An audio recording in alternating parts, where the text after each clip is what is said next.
Welcome back to another edition of the Inebriated Cast with Matt Christman, your host and spirit guide. So, I think we should think of this particular episode almost as a spiritual sequel to the last one about conspiracy theories. If you recall, we did an Inebriated Past a while ago about conspiracy theories. This was in the context of QAnon and the rise of conspiratorial thinking in politics. And we went through a sort of a tour de raison of the American experience with conspiracy culture from the founding till now. And the big takeaway I had was that conspiracy theory is sort of a spontaneous attempt to make sense of the world in the absence of class consciousness, and that it is inherently spectacleized and sort of recuperated by capitalist culture in a way that removes your sense of agency and ability to defeat it, your sense of agency, rather. And that you should, as always in politics, just try to focus on what you know and what you can prove and what's in front of you in terms of material politics. And I still think that's largely true. But then, almost immediately after we put out that episode, the motherfucking Epstein case exploded all over all of us. And right in front of our faces, we saw evidence of an international cabal of child abuse enthusiasts and traffickers, all being shepherded around the world by this shadowy puppet master with incredibly strong links to foreign and domestic intelligence agencies, and is in custody. And then a weird attack happens on him in his cell. No one knows what happens. No one can say if he did it to himself or if his cellmate did it. And then 2 weeks later, he commits suicide. He kills himself in his cell, despondent over his future in prison, even though he hadn't even fucking been tried yet. They were in pre-trial. He was still had a bunch of cards to play. He was out there giving money to women to keep them quiet. And then he has this suicide with a hyoid bone breaking. We all know this. We know the absurd carnival, what you saw in front of us. And it gave a lot of us the condition that we know now as Epstein brain, one of the side effects of which is a desire to follow rabbit holes wherever they lead. And that means going online and making connections between one pedophile conspiracy and another one, one piece of evidence that maybe you overlooked last time, and now you looking at it, and maybe there are dungeons under the comet ping pong. Maybe that was all true.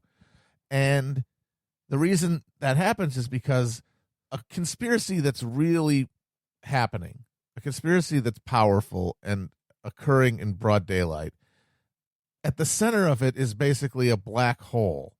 And it's so far from our ability to prove that as we get closer to it, our evidence is stretched thinner and thinner, like matter is as it's pulled towards a black hole, until it's nothing, until it's just a singular connection, almost a stream of consciousness. And that's because we lack the evidence. We don't know. And so we follow things into realms that are really less about logic or evidence or anything than they are about emotional feeling and a desire for a narrative, the desire to craft a narrative out of the world around us, which is one of the most basic human urges. And that takes over from your rational judgment. And so I've felt myself getting carried away, basically, while researching Epstein things. And, I mean, the stuff you'll find out. When I found out that Les Wexman, who is the sugar daddy who bankrolled Epstein's entire lifestyle and made it possible for him to become the billionaire hedge fund quote-unquote manager that he says he was.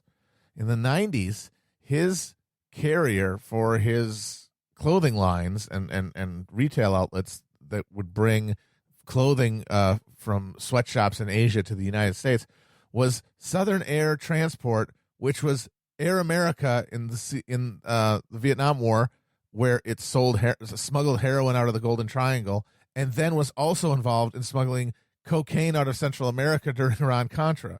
I mean, it was literally a CIA-owned company until it was exposed as such by the Iran-Contra investigation. I mean, when you find out a thing like that, your brain starts taking these instantaneous diversions in all directions that you want to follow. And because you're beginning to willing to accept evidence that's scantier because you're more desirous of making a connection. And so you lose your quality sensor, as it were. But the really insane, horrible thing about it is that even knowing that, it doesn't mean that it's wrong. It doesn't mean that any of the things that you're finding are wrong. It just means you can't know they're right to the degree that we want to act on something. And that's the maddening thing about grappling with conspiracy stuff. Because the obscurity of the world around us, how we're so aware of what we don't know. We're so aware that we're getting this stream of information that seems like it's totally overwhelming, but it still has so many blind spots. And conspiracy theorizing are basically the mold spores that grow in the unenlightened corners of a state where there is no public scrutiny. And the post-war American state is essentially defined by secrecy. And so that means that we live in a culture with a shit ton of fucking mold. But we remember, mold can also be used to make penicillin. So today what I'm going to do is we're going to scrape some of that mold off, and we're going to make a vaccine, which do not, by the way, cause autism, against conspiracy mindset that still acknowledges the reality of a lot of things about it and the worthiness of investigating it further. We'll call it conspiracillin. So roll up your sleeve. We're going to give you a shot of conspiracillin today with a discussion of something that we like to call in the old conspiracy community, Operation Gladio.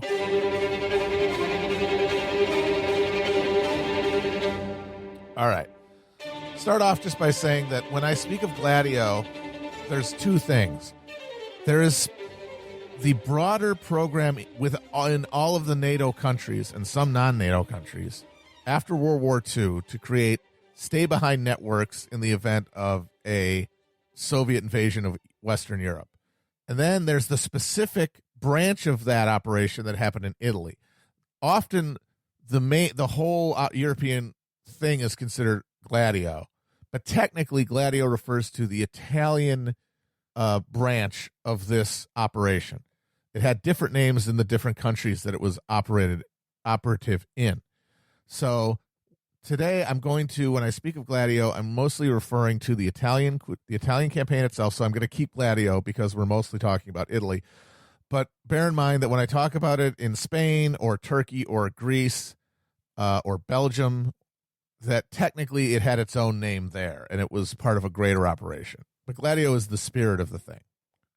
Now, one of the things that's so enchanting about Gladio is that Gladio is, in its bare outline of things that we know for sure, or at least can think to a relative certainty are true.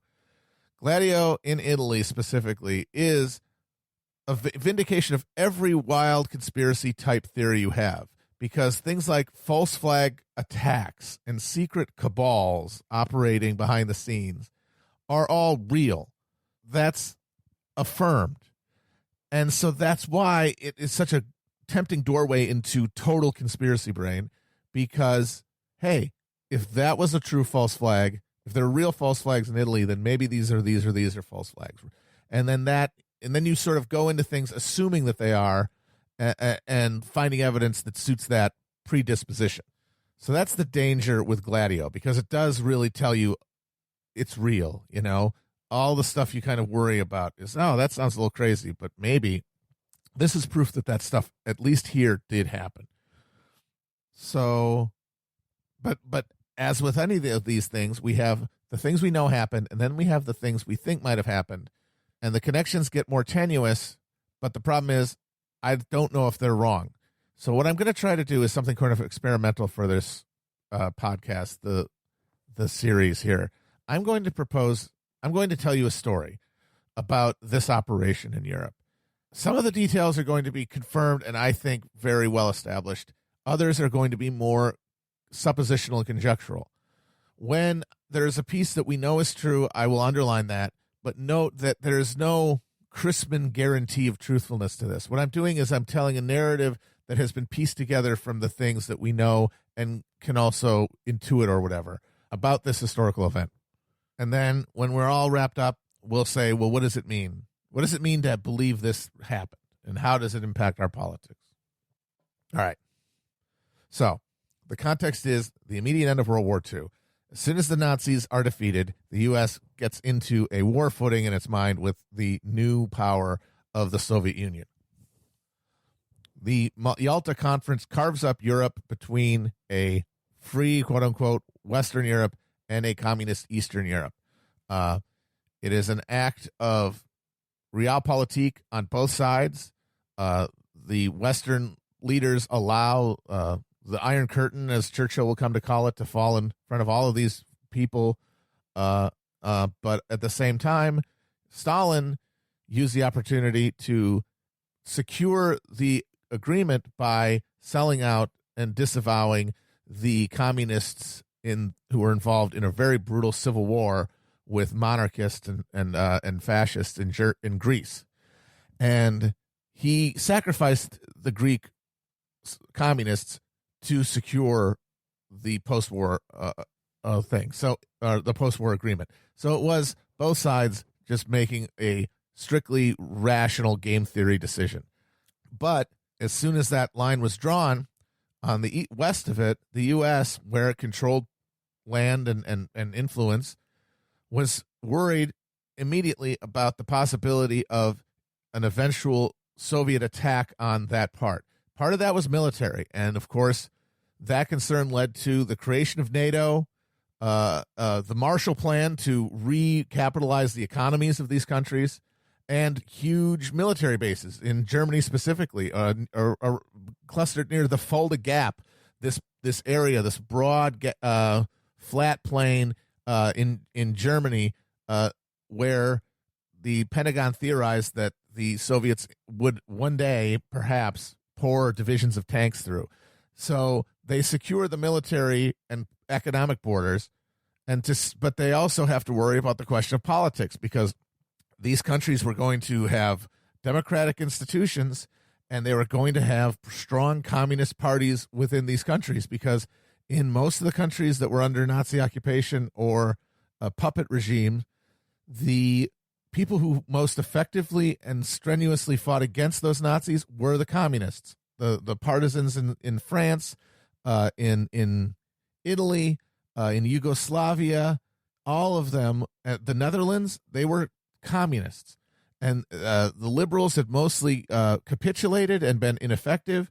The right had all absolutely turned to become fascist collaborators and enablers. The only political force to really emerge out of the war with their reputation enhanced were the communists, because they had resisted, and effectively in many places.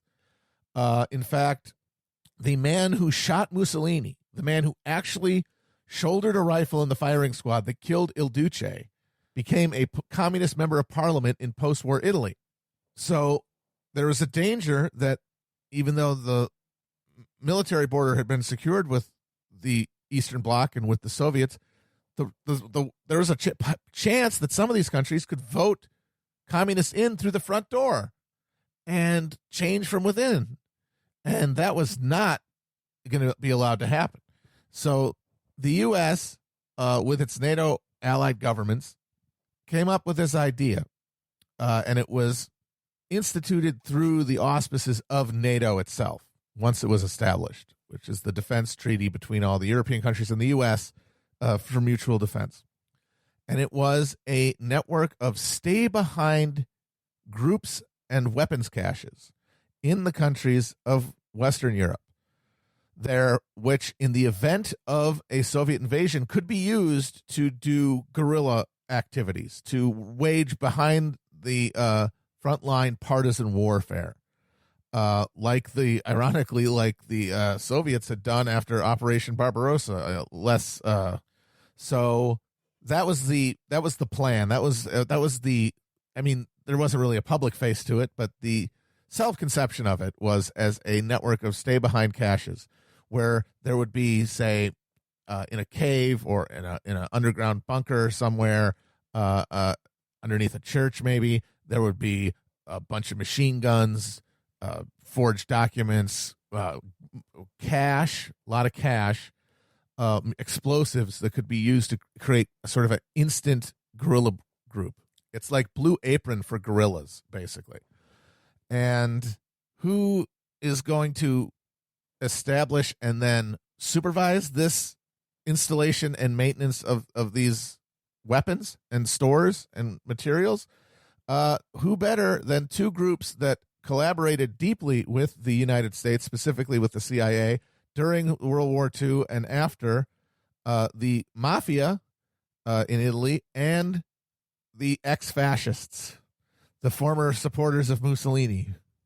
So the Mafia during World War II was making deals with the U.S. government. Lucky Luciano, head of the American Mafia Commission, made a deal to be allowed out of prison in exchange for securing the ports of New York against saboteurs and strikers more importantly. And then he was deported to Italy after the war. But one of the first big tests of the popularity of the post-war communists in Western Europe was during the 1948 French elections, which the communists would be standing in, having been the domestic force most associated with overthrowing fascism was the Communist Party, bar none. Every other organization, from the church to the establishment politicians, I mean, the monarchy was so stained by its association with Mussolini that they overthrew it at the end of the war. So with the communists in this incredibly strong position to win this election, the CIA, the nascent CIA when it was still the OSS and military intelligence, went through Italy dispensing massive amounts of money to local mafia chieftains to use to create political thugs to go crack heads at rallies and things like that, intimidate voters, stuff ballot boxes, illegal contributions to media and stuff, propaganda campaigns, a massive clandestine effort to defeat the communists at the ballot box, mostly carried out by local mafia guys. And lo and behold, it worked. The communists were staved off from power for then. But, of course, they were still going to be a threat. The post-war Communist Party were one of the main parties in Europe, or in Italy, so much so that almost immediately the Christian Democratic Party became a catch-all party for essentially everyone left of the communists, from anti-communist socialist types, social democrat types, to the softer former fascists. Basically, that was all one party because they had to defeat the communists, and so that is where Gladio comes in to help bolster that effort. And that was the Mafia's connection to the American intelligence and make them a good network to use to carry out Gladio. And the other was the ex-fascists themselves, who the U.S. obviously preferring to these humbled fascists who sort of knew who was in charge now were much more useful and desirable to work with than the communists. So people high up in the paramilitary elements of the Italian fascist state, like with black shirts and shit, they made deals, contacts with the American military occupation very quickly. Their connections come almost at the very end of the war, because the U.S., while it was everywhere it invaded Europe, it immediately started negotiating with high-level local Nazi leaders in an effort to get them to switch sides, basically. That was the preferred method of dealing with the local high command. That was what Alan Dulles was doing from his office in Switzerland, was trying to negotiate Nazis to say, basically, get rid of that Hitler character, and we will back you against the Soviets. It's always in the context of counterbalancing the Soviets. And what that meant was that there were a number of Nazis and who were at the end of the war protected by the U.S. and given sanctuary and eventually evacuated out of Europe ahead of investigators and head of justice, basically. And it was called a rat line. And a lot of it was coordinated with the Catholic Church because they had a huge interest in getting high-level members of the Ustasha, which was the Croatian Catholic fascist party that was so extreme that the Nazis actually told them to knock it off a little bit because they were creeping them out. They were really good Catholic boys, so a lot of them were smuggled out of Europe with the connivance of the Vatican diplomatic corps and the local fascists in Italy. So those two groups end up becoming the administrators of Gladio over the years. So to build up Gladio, you require bodies and people, and the people that ends up being are on the ground, these fascist thugs and mob guys. Higher up, you have elite members of society, and then the political class and the media class especially, who will talk about more how they formalize their relationships and then directed the thugs lower below them on what to do. So you need organizational structure and manpower, and then, of course, you need funding. And it must be noted that at the same time that the United States is establishing these connections with the Mafia, both in Italy and in southern France, in the port cities of Marseille, the Corsican Mafia was hired by the CIA to break strikes by communists in the immediate post-war period to beat back the same communist swells that were buffeting Italy. And those mobs, the mobs that the U.S. hired to help rig the election in Italy and the mobs that they hired in France to break the strikes, became, in the post-war period, the preeminent heroin traffickers in the world, trafficking Turkish heroin through what the French Connection. Everyone remembers the movie. That's those guys. The guys from the French Connection are the ones we hired to break the strikes in Marseille after the war. And the Pizza Connection, which was another huge network of mob-controlled heroin distributors through pizza restaurants, that was from Italy. So, once again, this is a thing there. You cannot deny that the U.S. had the relationship with these mobs, and that at the same time they were doing these things for us, they were making all this money in heroin. There's no inherent... I can't necessarily tell you that I know for sure that the CIA was involved in the heroin trade carried out by these organizations. But I do know that clandestine operations require clandestine funding, because if people can't see where the money is going, because that defeats the entire purpose, which means you need black money. And there's one thing to skim from existing budgets, but it's much, much easier to grab from funds that are never accounted for in the first place. And there's no better place than that to find untraceable cash that can be put to any kind of use you want than the drug trade. And the third piece of the puzzle, you got the money, you got the manpower. How do you distribute it? You need money laundering. And we'll talk more about this later, but I'll just establish at this point that there were a number of institutions that were created in the post-war era to launder money from drug deals to media outlets to clandestine terrorist organizations to buy weapons with, to bribe politicians with. And a lot of that money during this period was laundered through banks associated with the Vatican. And that ended up being, the Vatican Bank ended up being the reason that we know any of this, because it was in the 80s, it was a scandal with the Vatican Bank that led to the discovery of everything that I'm going to talk about here. So we'll talk more about that. But that's the other functional element of Gladio as a machine. So getting back to those connected dudes who ran the thing, not the foot soldiers in the mob or the black shirts, but the guys who were making decisions.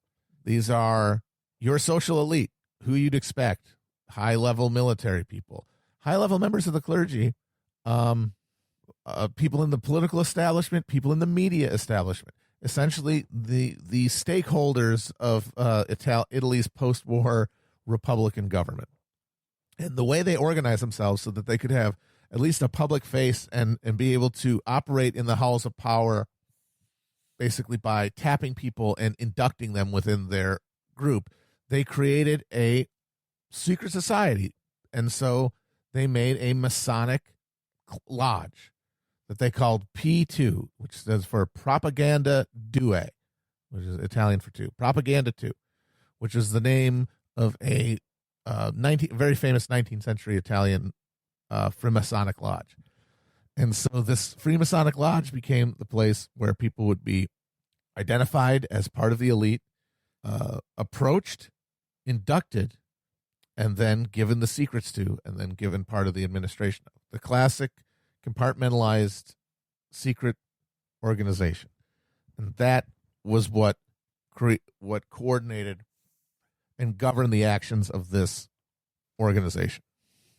And it should be noted that there were proven to be a number of high-ranking Catholic prelates, including a number of cardinals, to be members of the P2 Lodge, which is directly in conflict with canon law, which strictly forbids any Catholic clergyman to be a member of the Masons. So whatever they were doing with Gladio was way more important to these guys than obeying the letter of the law when it came to, I don't know, God's word. And I should say that one of the members of this, when it was revealed, the members of this organization, one of them was an up-and-coming media go-getter named Silvio Berlusconi. So, the 1948 election is a huge is the high tide for a while of Italian communism, and the tide breaks and rolls back a bit. Now, the post-war Communist Party becomes one of the most entrenched, socially powerful communist parties to exist outside of the Eastern Bloc. They have a solid 20 to 30% parliamentary bloc. They control regional governments and mayoralships all over Italy. They have their own union halls and radio stations and newspapers. They have a parallel state with a parallel culture. They have their own social services that they manage and operate. They are a state within a state. It is an example of nascent dual power. This is the closest we've seen in the post-war context. And so they are a threat, but they are a stable and relatively contained threat throughout the 50s and through most of the 60s. But eventually the social ferment and crisis that came to the U.S. and the rest and Europe and hell, Japan, China, basically everywhere, the social friction that culminated in the late 60s, eventually it came to Italy. And it came to Italy in the form of massive social unrest and eventual violence carried out by far-left activists who demanded a communist revolution. They were doing this in defiance of the existing Communist Party, who they thought were bureaucratic and out of touch. They wanted to force the final conflict with capitalism in the streets of Italy. And the vanguard of this were the Red Brigades, who were very similar to the groups like Baader-Meinhof in Germany, Red Army faction, and Japanese Red Army. You know the types. Have you seen Carlos or Baader-Meinhof complex? That kind of thing. Ex-students who or the weathermen less effectively or effectually in the United States. They disaffected radical students who've gone past demonstrations and nonviolence and want to inspire a general revolution through acts of exemplary violence in the form of bank robberies and bombings and assassinations. And they are battling not only the Italian state, but they are also battling the forces of Gladio. So as this crisis becomes the greatest threat to the post-war order since 1948, Gladio kicks into gear. by instituting a plan to neutralize the left's insurgency in Italy through what would later be found out to be called the strategy of tension. And this is another thing that sounds crazy, but is true, is real. The note was found. The thing. So a lot of the way we know a lot of this stuff is that one of the heads of this organization's house was raided during the investigation of the 80s related to that Vatican bank crisis I talked about, and they found membership rolls and meeting notes, and one of the notes was about this. And the strategy of tension was a program of heightening the violence in Italy that is associated with the left through acts of false flag attacks by infiltrating leftist organizations or imitating leftist organizations, doing spectacular acts of violence in order to make the general public demand an authoritarian rule to stop the violence and the threat to them. That was the idea as laid out there. Make people so scared of what's happening that they will accept any degree of authoritarian rule to end it, including the reestablishment of fascism under the same people who had administered it last time. Anything to stop the violence, which they would associate with the left because the attacks would be blamed on the left. So the way that the strategy of tension ended up expressing itself was through the actions of a group called Ordine Nero, which was a neo-fascist group in Italy that was associated with the Italian military and, of course, the CIA. And their first big act of violence was a bomb, a bomb that was planted on a train from Florence to Munich in 1974 that exploded in a tunnel in San Benito via di Sambro. And it killed 12 people, injured 48. And it was immediately it was connected to leftist militants who were then flipped and revealed to actually be associated with this fascist group, Ordine Nuevo. So the 70s were sort of bookend. The years of lead, the spectacular violence were sort of bookended on the one end in 74 by this which is known as the Italica Express bombing. And then in 1980, the bombing of a train station in Bologna that killed 85 people and injured over 200. And once again, the association there between the connection between the people who carried out these bombings was established very early on, and their connections to the far right were established almost instantly afterwards. So these are attacks that we know for relative certainty were carried out by fascists in Italy who wanted to provoke a fascist takeover by mimicking left-wing violence. There's one more spectacular act of Gladio in the 70s that is more conjectural, I guess. This is where we're talking about how the degrees of knowledge and evidence are different in different areas. Some of the parts of this vast ocean are much shallower than others. And one of the murkiest is the 1978 kidnapping and murder of the Italian Prime Minister Aldo Moro.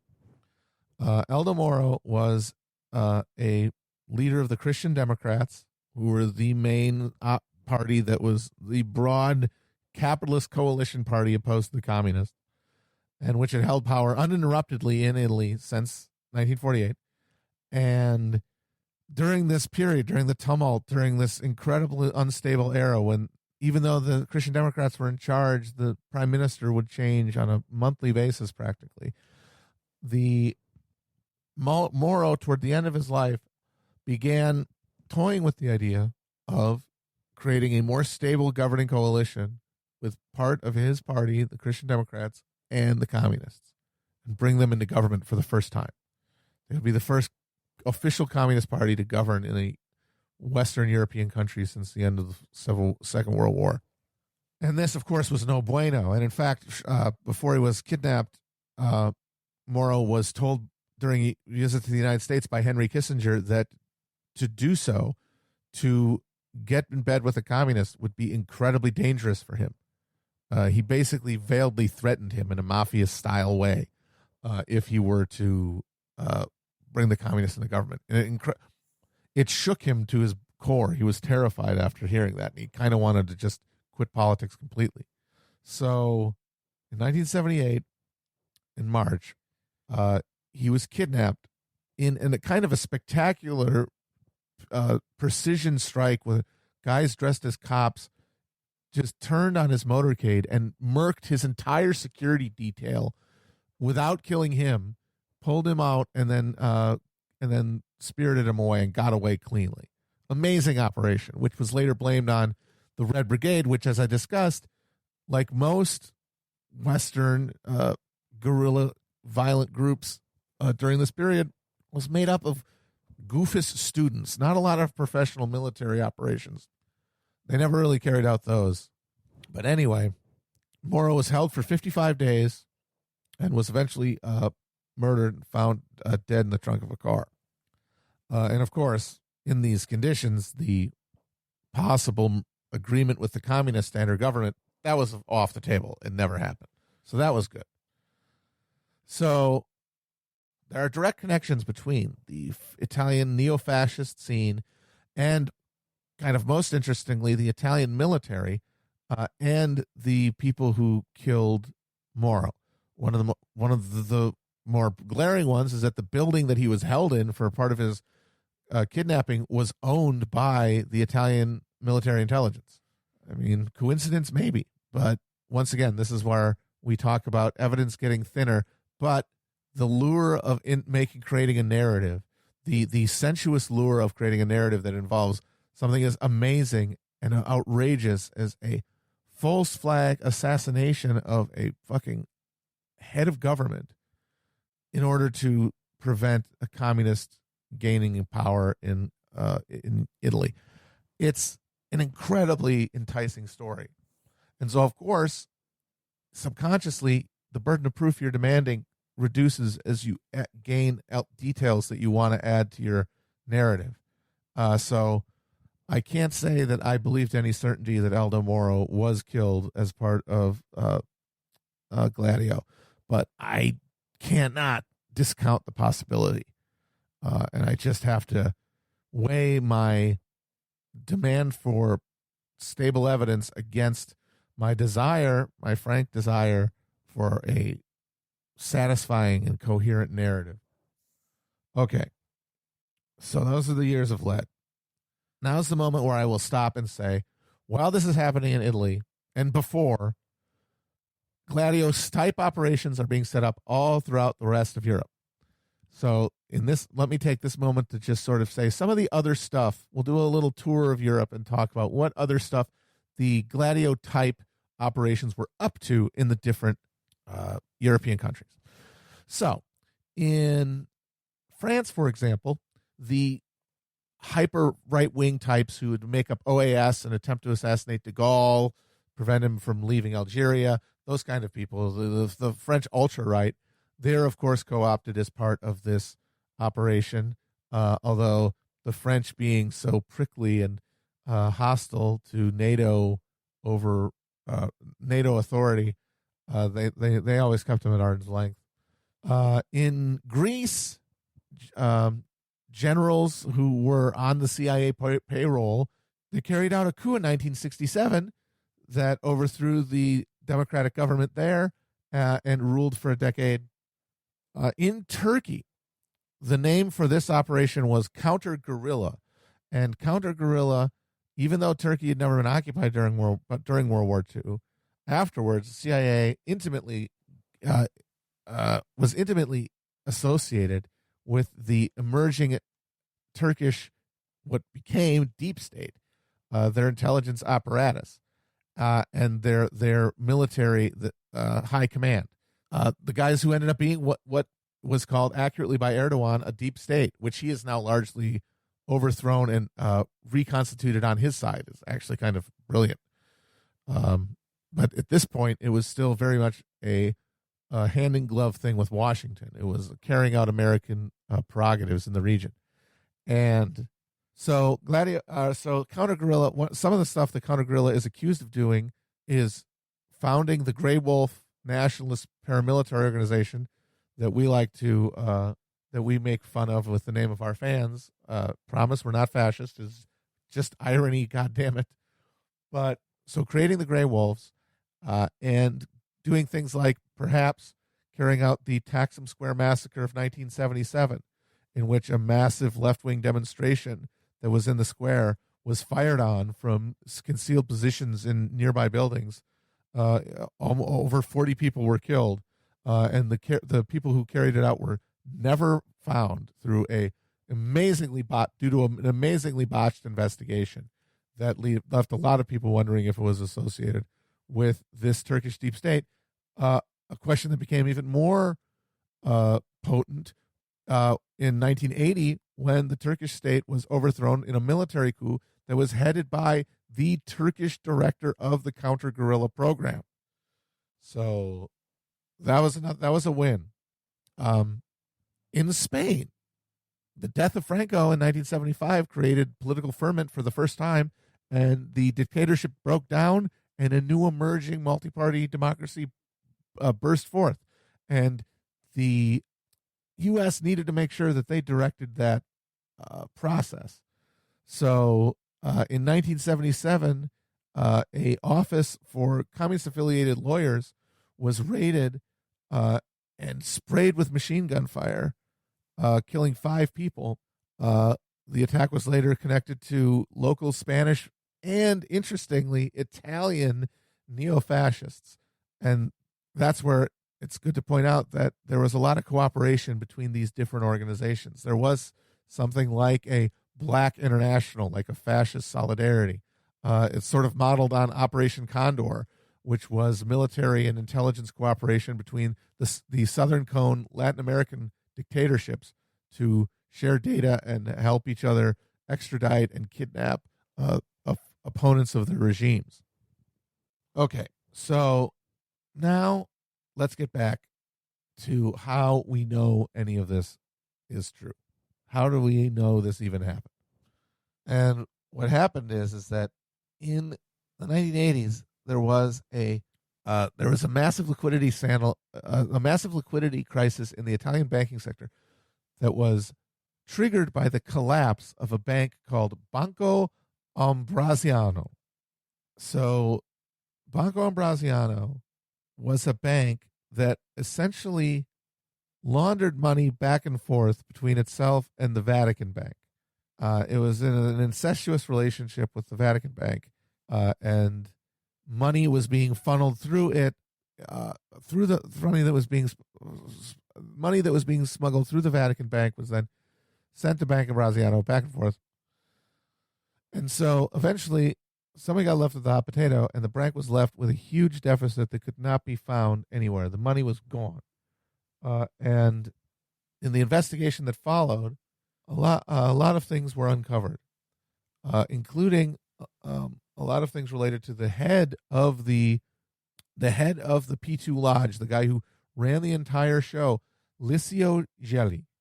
That he was the guy who ended up bringing the whole thing down when his association with the Banco Ambrosiano led to a police raid of his home, which found a name of over 900 members of the P2 Lodge and also minutes and notes related to the strategy of tension.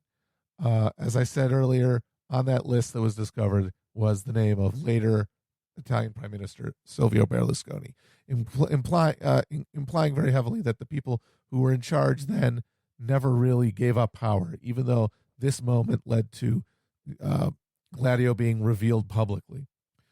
So the investigation spread out. A number of people were implicated.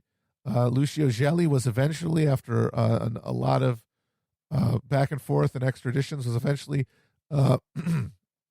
given a surprisingly light sentence, considering the fact that he was materially tied to this network of right-wing fascist terrorists who had killed many people over the course of the years. One of the other things that happened is that Roberto Calvi, who was the manager of the manager of Branco and Brasiano, the man who was called God's banker because of his association with the Vatican Bank, was found hanging both from Blackfriars Bridge in London in 1982 after he fled the country following the breaking of the Imbrasiano scandal. He had rocks in his pockets. Some people actually think that the way that the rocks were in his pockets were some sort of Masonic message, and who am I to say otherwise?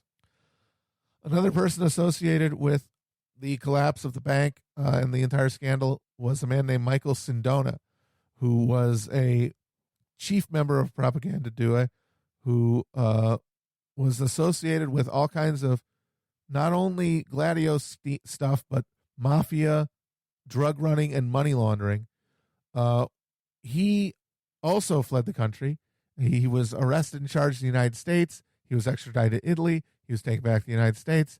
He eventually settled after many fights and attempts to escape and a phony kidnapping that he carried out on himself in order to try to get people to think that he wasn't around anymore.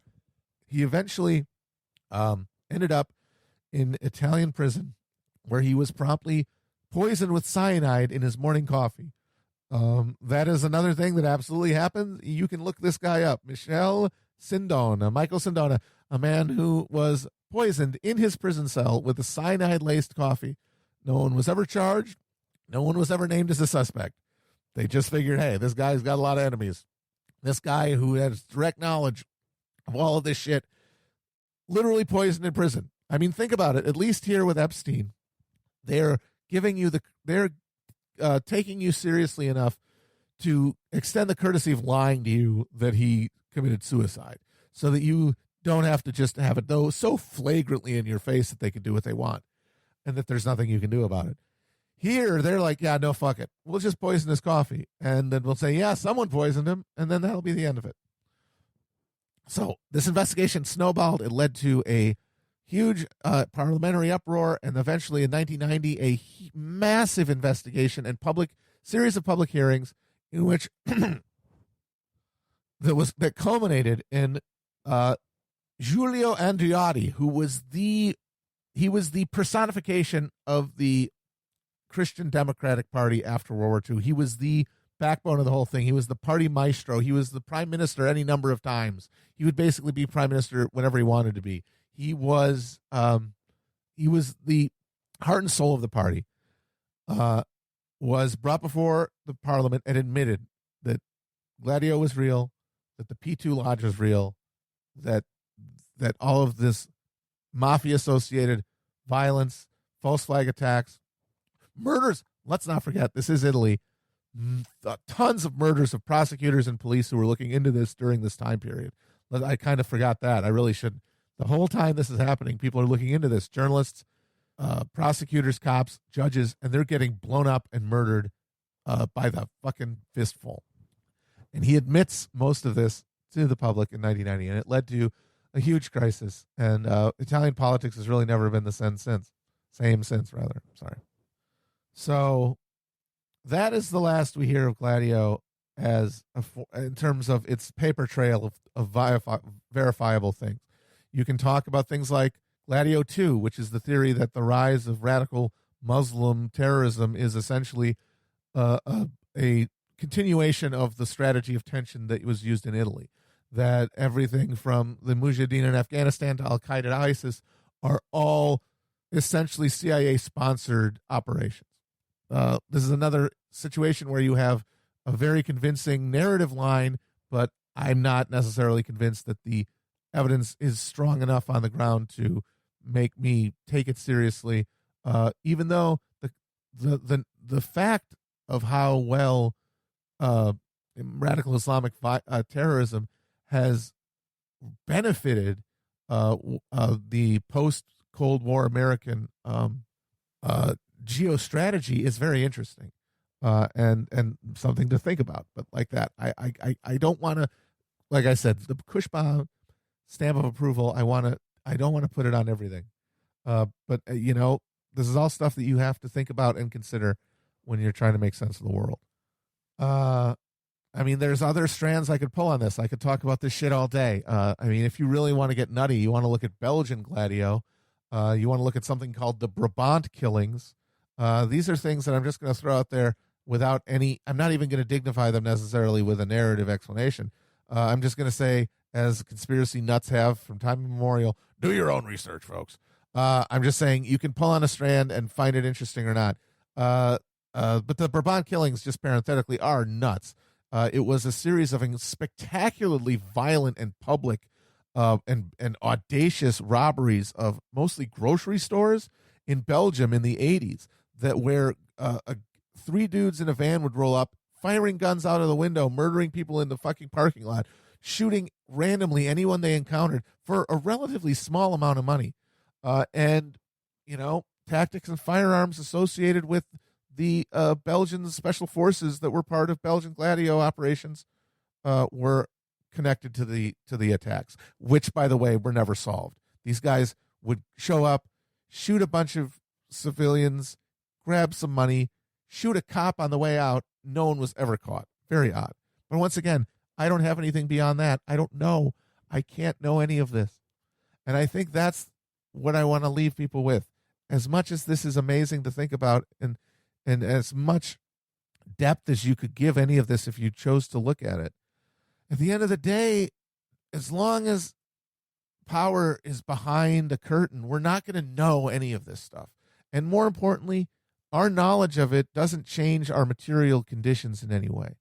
I mean, honestly, the real danger with this stuff is if you take it to its maximal endpoint, you end up in a world where you can't change anything, because these people have the power to be anywhere and everywhere at any time and make any outcome happen. And if that's the case, why do anything? Why vote for Bernie Sanders? They're just going to hit him with the heart attack gun. You know, why do anything? They're just going to stop you. And so that is a real danger. And the way to pull back from that is to just look at your material conditions and remind yourself that they have to work to keep things this shitty. This is not just us being awful. There are people with vested interests in keeping things a certain way. We'll describe the intelligence community as the organized crime for the ruling class, and that's 100% accurate. That's why they work hand in glove with organized crime everywhere else that they act, because it's the same model. It's the same criminal model with a specific end of maintaining existing power structures and revenue models. But they have to work at it. They're doing a job, because we have the numbers and we have the possibility to organize. And when there's enough of us, we can fucking overthrow this shit. We can take it to them. And because they rule through fear and ignorance, and fear and ignorance are both things that are remedied by solidarity. Because if you're with other people, you're not as scared. And with other people, you're not as ignorant, because you have the wisdom of everyone around you. And those are the things that can counteract these people. And that's true whether Jeffrey Epstein killed himself, or he was murdered, or they switched his body. The only way we're ever going to find out is if we tear down the veil. And the only way we're going to tear down the veil is if we do it together. Because if we all do it at once, they can't stop us. Not with all the MK Ultras and fucking Gladios and Condors in the world. Because there's more of us than them, always. So have fun with it. That's my final comment. Have fun with the conspiracy stuff.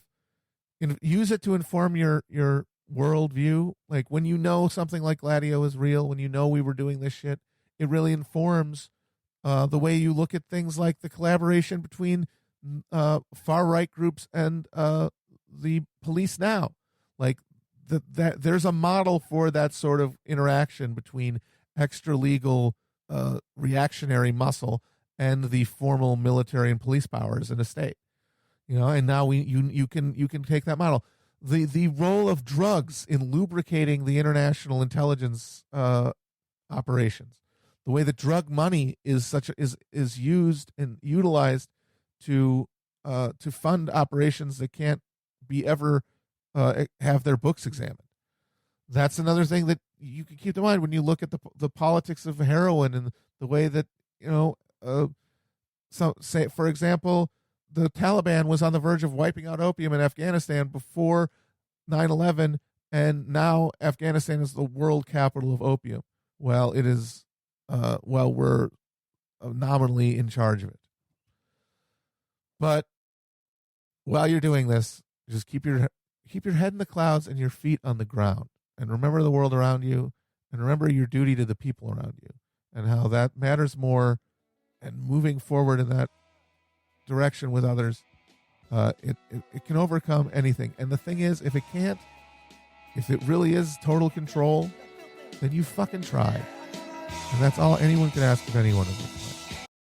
Dear listeners, to another episode of the Inebriated Past with Matt Christman. I'm your host, Matt Christman. Less inebriated than usual, but more excited than ever to dig into the past, to talk about the things that resonate and echo, and as George Lucas said, rhyme throughout the rippling waves of time.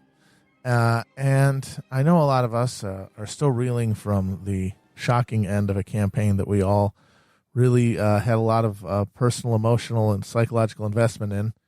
And we're all reeling and trying to figure out what to do next and what we did wrong. And I thought with that on everyone's mind, it might be useful to look back on a campaign that in many ways resonates historically with a lot of the same structural issues that are happening now. And you might be thinking, well, what about, this must be about Eugene V. Debs. After all, Eugene Debs was the most prominent American socialist politician before Bernie Sanders, and Bernie Sanders' personal hero. He made a documentary about Eugene Debs in the 70s. He has a picture of him in his office in the Senate. He's clearly his lodestar. And while Debs made some impressive presidential runs in the early 20th century, he gained over 1 million votes in one contest. He, at the end of the day, was a different sort of political figure than Sanders, in that he was an independent leftist trying to push change through the political system through the vehicle of a third party asserting pressure on the two-party system. And the more I thought about it, the less that seemed to be similar to what Bernie Sanders was doing. I think a closer analog happens a few years after Eugene Debs is no longer a political figure with influence in America, but who was definitely run in the spirit of Debs and as a continuation of Debs's project.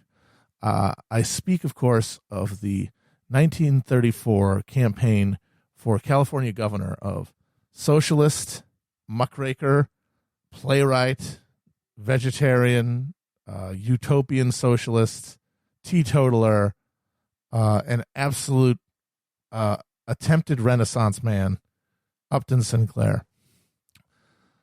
And just as a note, I will be depending for a lot of the color in this account with a great book from the early 90s called Campaign of the Century by Greg Mitchell, which is a literal day-by-day chronicling of the last month and a half between the September primary and the November general election, 2 months that the main campaign was fought.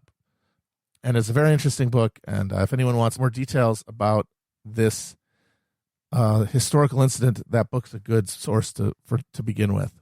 But I still think, for a lot of reasons, we should start with Debs. We really should, because he is the person who represented the stage in socialist development of socialism in America when socialism had achieved a political form. It had sort of grown out of being an ideology or a individual or group practice outside of the legitimating systems of government, but an actual part of the political mechanism seeking power within a state, an actual attempt to legislate redistribution of power and resources using the ballot box, which was going to inevitably occur in America given its enduring democratic institutions.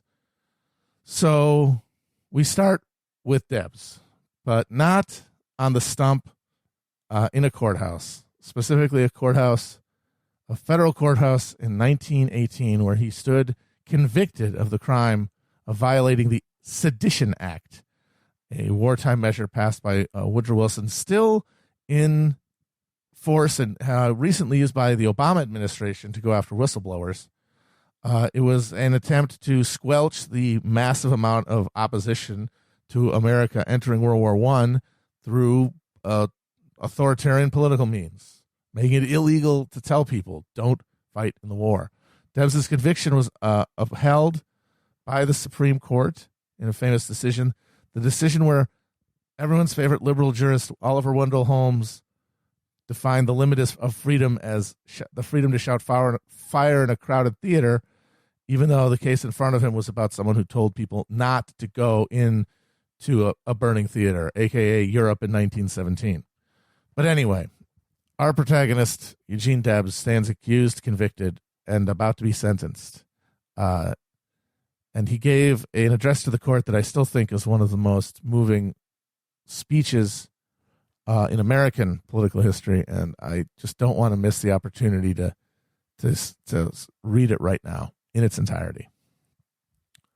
Your Honor, years ago I recognized my kinship with all living beings, and I made up my mind that I was not one bit better than the meanest on earth. I said then, and I say now, that while there is a lower class, I am in it, and while there is a criminal element, I am of it, and while there is a soul in prison, I am not free. I listened to all that was said in this court in support and justification of this prosecution, but my mind remained unchanged. I look upon the espionage law as a despotic enactment in flagrant conflict with democratic principles and with the spirit of free institutions. Your Honor, I have stated in this court that I am opposed to the social system in which we live, that I believe in a fundamental change, but if possible, by peaceful and orderly means. Standing here this morning, I recall my boyhood. At 14, I went to work in a railroad shop. At 16, I was firing a freight engine on a railroad. I remember all the hardships and privations of that early day, and from that time until now, my heart has been with the working class. I could have been in Congress long ago. I have preferred to go to prison. I am thinking this morning of the men in the mills and the factories, of the men in the mines and on the railroads. I am thinking of the women who, for a paltry wage, are compelled to work out their barren lives, of the little children who in this system are robbed of their childhood and in their tender years are seized in the remorseless grasp of mammon and forced into the industrial dungeons, there to feed the monster machine while they themselves are being starved and stunted, body and soul. I see them dwarfed and diseased and their little lives broken and blasted because in this high noon of Christian civilization, money is still so much more important than the flesh and blood of childhood. In very truth, gold is God today and rules with pitiless sway in the affairs of men. In this country, the most favored beneath the bending skies, we have vast areas of the richest and most fertile soil, material resources in inexhaustible abundance, the most marvelous productive machinery on earth, and millions of eager workers ready to apply their labor to that machinery to produce in abundance for every man, woman, and child. And if there are still vast numbers of our people who are the victims of poverty and whose lives are an unceasing struggle all the way from youth to old age, until at last death comes to their rescue and lulls these hapless victims to dreamless sleep, it is not the fault of the Almighty. It cannot be charged to nature, but it is due entirely to the outgrown social system in which we live that ought to be abolished, not only in the interest of the toiling masses, but in the higher interest of all humanity. I believe, Your Honor, in common with all socialists, that this nation ought to own and control its own industries. I believe, as all socialists do, that all things that are jointly needed and used ought to be jointly owned. That industry, the basis of our social life, instead of being the private property of a few and operated for their enrichment, ought to be the common property of all, democratically administered in the interests of all. I am opposing a social order in which it is possible for one man who does absolutely nothing that is useful to amass a fortune of hundreds of millions of dollars, while millions of men and women who work all the days of their lives secure barely enough for a wretched existence. This order of things cannot always endure. I have registered my protest against it. I recognize the feebleness of my effort, but unfortunately, I am not alone. There are multiple thousands of others who, like myself, have come to realize that before we all truly enjoy the blessings of civilized life, we must reorganize society upon a mutually and cooperative basis, and that to this end we have organized a great economic and political movement that spreads over the face of all the earth. There are today upwards of 60 million socialists, loyal, devoted adherents to this cause, regardless of nationality, race, creed, color, or sex. They are all making common cause. They are spreading with tireless energy the propaganda of the new social order. They are waiting, watching, and working, hopefully through all the hours of the day and the night. They are still in a minority, but they have learned how to be patient and to bide their time. They feel, they know indeed, that the time is coming, in spite of all opposition, all persecution, when this emancipating gospel will spread among all the peoples, and when this minority will become the triumphant majority and, sweeping into power, inaugurate the greatest social and economic change in history. In that day, we shall have the universal commonwealth, the harmonious cooperation of every nation with every other nation on earth. Your Honor, I ask no mercy and I plead for no immunity. I realize that finally the right must prevail. I never so clearly comprehended as now the great struggle between the powers of greed and exploitation on the one hand, and upon the other the rising hosts of industrial freedom and social justice. I can see the dawn of the better day for humanity. The people are awakening. In due time they will and must come to their own. When the mariner sailing over tropic seas looks for relief from their weary watch, he turns his eyes toward the Southern Cross, burning luridly above the tempest-vexed ocean. As the midnight approaches, the Southern Cross begins to bend. The whirling worlds change their places, and with starry finger points, the Almighty marks the passage of time upon the dial of the universe. And though no bell may beat the glad tidings, the lookout knows that the midnight is passing and that relief and rest are close at hand. Let the people everywhere take heart of hope, for the cross is bending, the midnight is passing, and joy cometh in the morning. So, yeah, he went to jail. No. But from his federal prison, he ran for president in 1920 and got nearly 1 million votes, running a campaign that slogan of which was "Vote Prisoner Number 9653." But, Debs never came terribly close to winning higher office. Socialists at the lower level who were oriented towards Debs did make a lot of successes in the in races from town council to mayor, sheriffs, even a couple of members of Congress in socialist German heavy Milwaukee. And for a while there, the socialists looked like they were going to be making their play to be a permanent fixture of the American political infrastructure, and in fact, eventually supplant the Democratic Party or the Republicans, because it was still kind of fluid at that point. But then the Red Scare hit. Then after the Russian Revolution, socialism became both more of a threat in real terms and also easier to vilify in the press. And we had our first Red Scare. That's the one where Big Bill Haywood and Emma Goldman got deported and Palmer raids and all that stuff. And the Socialist Party itself was never really recovered from it, and especially considering that a large number of socialists split off to join the new Communist Party to align with Moscow against the bourgeois West. So one of those people, though, who ran for higher office under the banner of socialism, inspired by Eugene Debs, was one Upton Sinclair Jr., who is from Mayflower stock, a wasp's wasp, who came from a very well-off Southern aristocratic family that fell on hard times after the Civil War. He was born in Baltimore to the son of a homemaker and a itinerant alcoholic salesman who left the family very early. He grew up in poverty in New York City.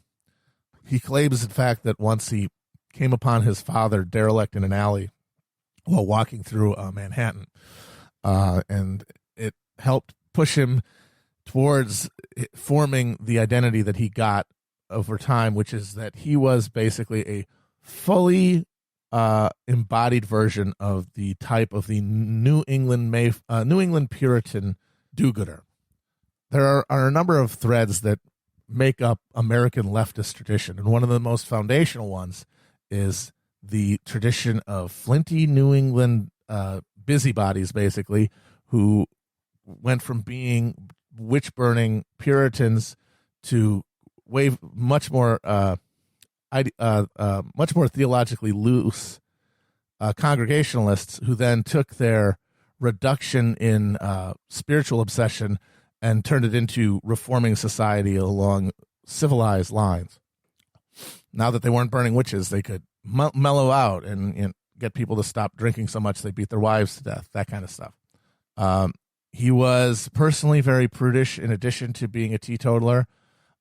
He was a vegetarian. He was also, he basically believed in everything. He was very much more a Marianne than a Bernie. But the thing to remember is that both Marianne and Bernie are expressions of alienation under capitalism, spiritual and material. And your personal approach to those injustices and alienations is sort of based around your existing character traits. And for a number of reasons, Upton gravitated toward the spiritual conception of socialism.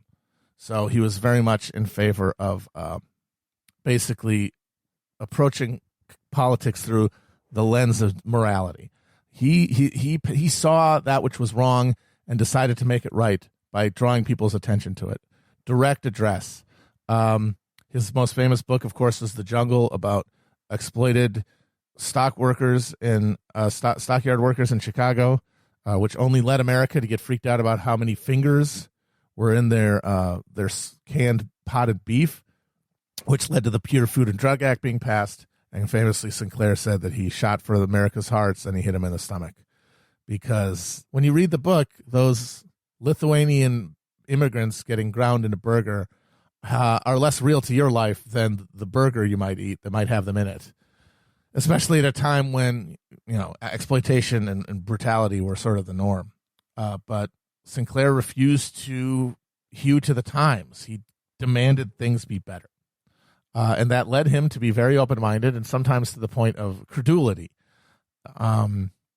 He wrote all these crusading books on all these subjects, condemning wealth, greed, immorality, basically, and their expression in the material world. And basically calling on Americans to rise to the call of the song of the better angels of their nature. But he also believed in some pretty out there stuff. He was a believer in mental telepathy, and in fact wrote a book with his wife called Mental Radio, claiming to document his experiments with trying to perceive extrasensorily. And he was also a big early advocate of chiropractic. I forgot. At one point, he tried to form a cooperative commune in New Jersey that lasted for several years before breaking up in acrimonious disunion. He believed in many, many things, and one of the things he foolishly believed in was the United States of America, which is why he often also, in addition to writing compulsively about America's deprivations, he also felt moved to act to stop them, so he ran for office frequently. He ran on a prohibition ticket once, and he ran a couple of times for governor of different places as he moved around as a socialist candidate. And he was, in fact, a socialist candidate for governor in 1928. He ran for office a lot. And when the Great Depression came, he felt a calling that he needed to do something. And in 1930, he ran for governor of California, which at that point he lived in with his second wife, Craig Sinclair. He ran for governor under the socialist ticket. He was a card-carrying socialist at that point his entire adult life. He got 3.6% of the vote, a little over 50,000 votes. So that's how he did in a race where the Republican Sonny Jim Rolfe won with 1 million votes. So he did okay, but it wasn't blowing anybody's skirt up, as they used to say in the 30s. So Sinclair had been a socialist his whole adult life. He broke with the party in 1917 for condemning the war effort, which he supported. He bungled that one for sure. But he was back in the party in 1920, and he was with it for the whole. He was a card-carrying member of the whole 20s, and as I said, he ran for governor in 1930 as a socialist. But the election of FDR in 1932 really galvanized something in Sinclair he had, like many socialists, written off the Democratic Party entirely as just a giant patronage machine. That it was just a back slapping cycle between Ku Klux Klan, Southern latifundists, and Northern Tammany Hall white ethnic ward healers. No ideology to speak of. Wilson's progressivism was just a shadow of the progressivisms of the other parties.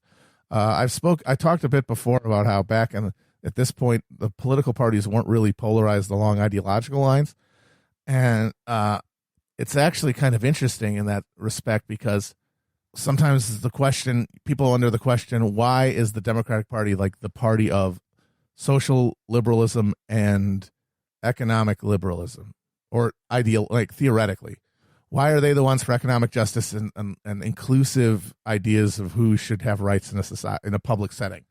And it was a slow process of realignment, obviously. I mean, for real dullards like Dinesh D'Souza, they say, no, it's the same party, but it is still a question that needs to be answered. And part of the reason, one of the most important proximate causes of the fact that the Democratic Party is now the party of, for the last 40 years, less and less economic justice and social justice, to make more and more as social justice as it is less and less a party of economic justice. But it's party broadly construed of justice as understood by people on the left hand of the spectrum. And a lot of it coils down to the total the relative accident that Republicans were in power when the Great Depression started, because that meant that they were responsible directly to capital in their response. And capital wanted one thing: austerity, so that it could suck the marrow out of the bones and commence the death drive, because there is no self-regulating mechanism in capitalism to make it stop sucking if the body is dying. It is very much like a virus in that respect. It will drive it to death. It doesn't, unless it's regulated by some social intervention in the form of capitalism being transformed from its extractive form to a cooperative economic model. So that means that the party in power, when a crisis like that happens, they're going to, whatever bid they give in terms of redistribution to prevent human misery, is going to be a low bid because it's made behalf directly on capital. The party out of power is in a unique position to be able to position themselves and bid publicly to the economic left without consequence, because they aren't in power yet. Their incentives are different than the incentives of an incumbent government regime that's supposed to represent capital. And so that means when the Democrats take power, they actually have a mandate to do something to the left and public leverage to push it forward, which makes it a real thing and defines now the Democrats to the left. And the Democrats became saturated with meaning around the concept of economic equality. But then over time, as the economic boon of post-World War II era fell away and austerity started being introduced by the logic of capitalism, they were drained of that quality of economic populism, but they made up for it, because now with the social conditions changing and there being a more equitable distribution of resources, there's less direct economic material want in the country. That creates changing social values that favor social liberalism. So that's where the civil rights movement comes. And so at that point, with the Democrats in power, with a mandate to do social reform that is not a challenge to capitalism, they enrich their notion their notion to themselves and others as a party of justice along the social line, to the same intensity that they had to the economic. Now, of course, the machine broke, food machine broke in the 70s, and that relationship of that dynamic was destroyed. So now it's just burgeoning emotional connection to social progressivism to make up for the absolute lack of economic populism. But what this means for Upton Sinclair is that in 1932, now these two parties, which it seems sort of amorphous ideologically, they were both parties of capital. One tended to do better in the North and the other in the South, thanks to the legacy of the Civil War. And they both had progressives. They both had people who were closer to the socialist vision or at least wanted a mixed economy. And they were almost in equal measure in both parties. all of the presidents until 1920 were progressives in name and deed, from FDR to Taft from TR to Taft to Wilson, to varying noticeable degrees. So that like quantum state the parties were in got settled by the huge material intervention of the Great Depression and the fact that the Republicans were in charge. So that means the Democrats came out of it with a real association with the concept of economic justice. And Upton Sinclair took note. So he started thinking bigger in terms of what he could do politically, because now he wasn't feeling like he was wedded to a long durée, long march through the political system with the socialists, with maybe the end result that they'll supplant the Liberal Party like the Labour did in the UK. No, you could maybe go right for the top, or at least advance the ball much further down the field. So between 1930 and 1934, Upton Sinclair started the EPIC movement. EPIC stood for End Poverty in California, and it was introduced by a book that Sinclair put out in 1933. It was called I, Governor, and How I Ended Poverty. And of course, because he was a novelist and a storyteller first, it's sort of a dream of his, a vision of his gubernatorial run. And it shows him winning, instituting his epic plan, and then riding off like Cincinnatus back to his little house in Pasadena, having ended poverty in California, which is what EPIC stood for, again. And most of the book is made up of what the EPIC plan is.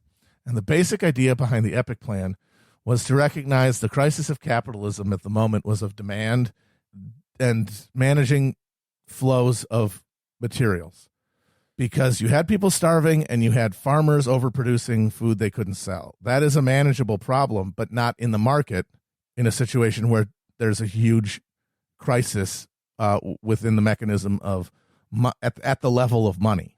So the New Deal, which FDR got elected handily in 1932 on, and was still experimenting with by the time in those first 2 years, it's important to remember that the New Deal was not like the Contract for America. It was not a 10 Commandments list of options or of policies.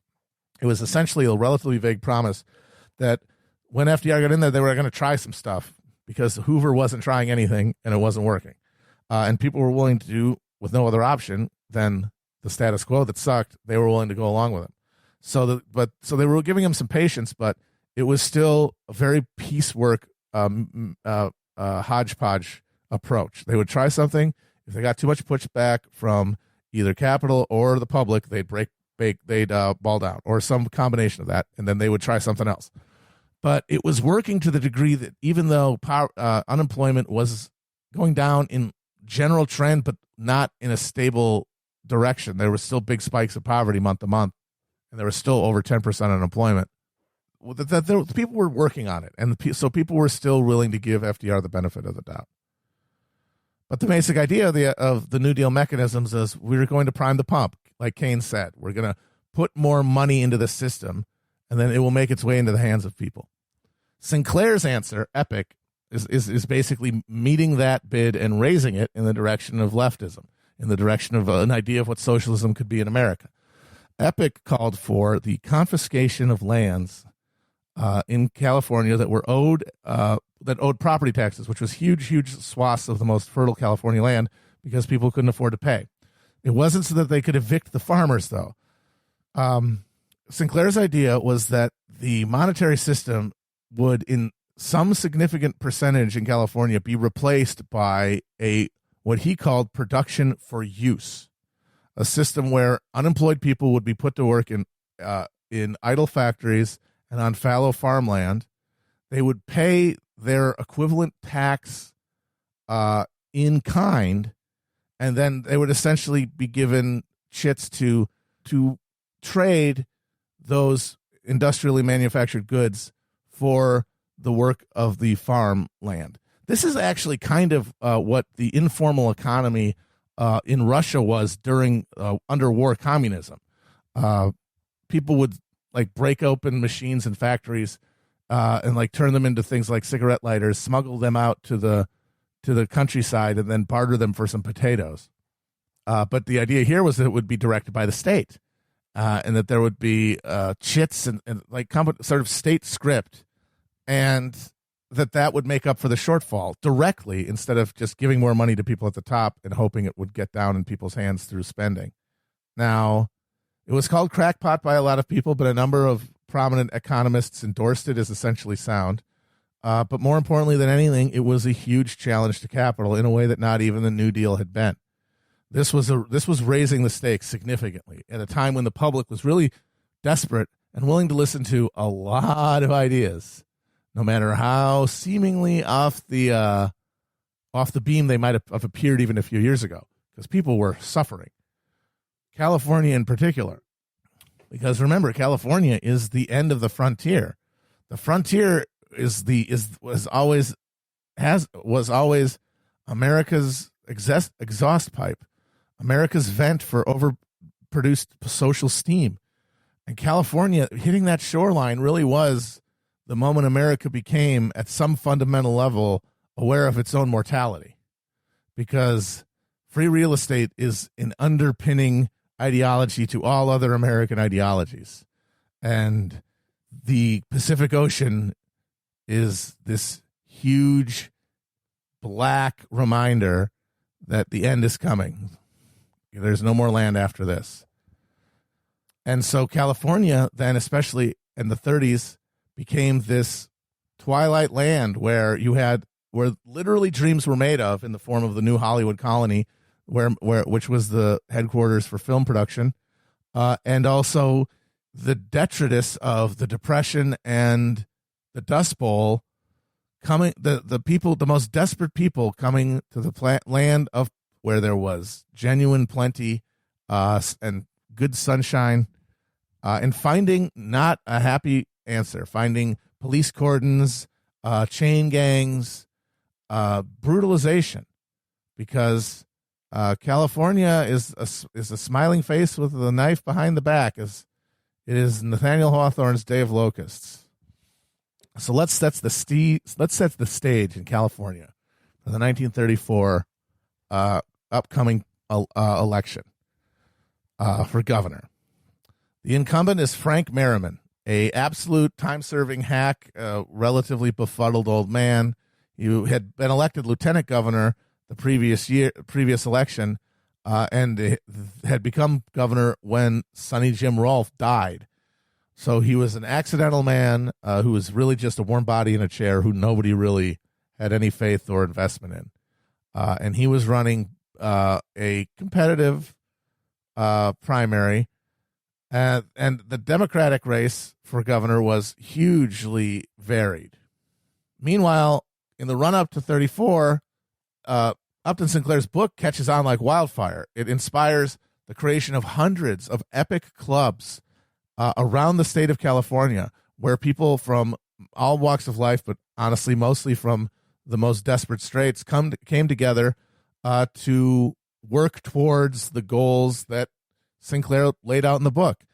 And there was an entrepreneurial element of the whole thing that kept it going, because it was such a literarily talented movement. I mean, Sinclair he wasn't a great novelist by any means, but he was a compelling prose stylist, and he had others in his orbit who were also literarily talented.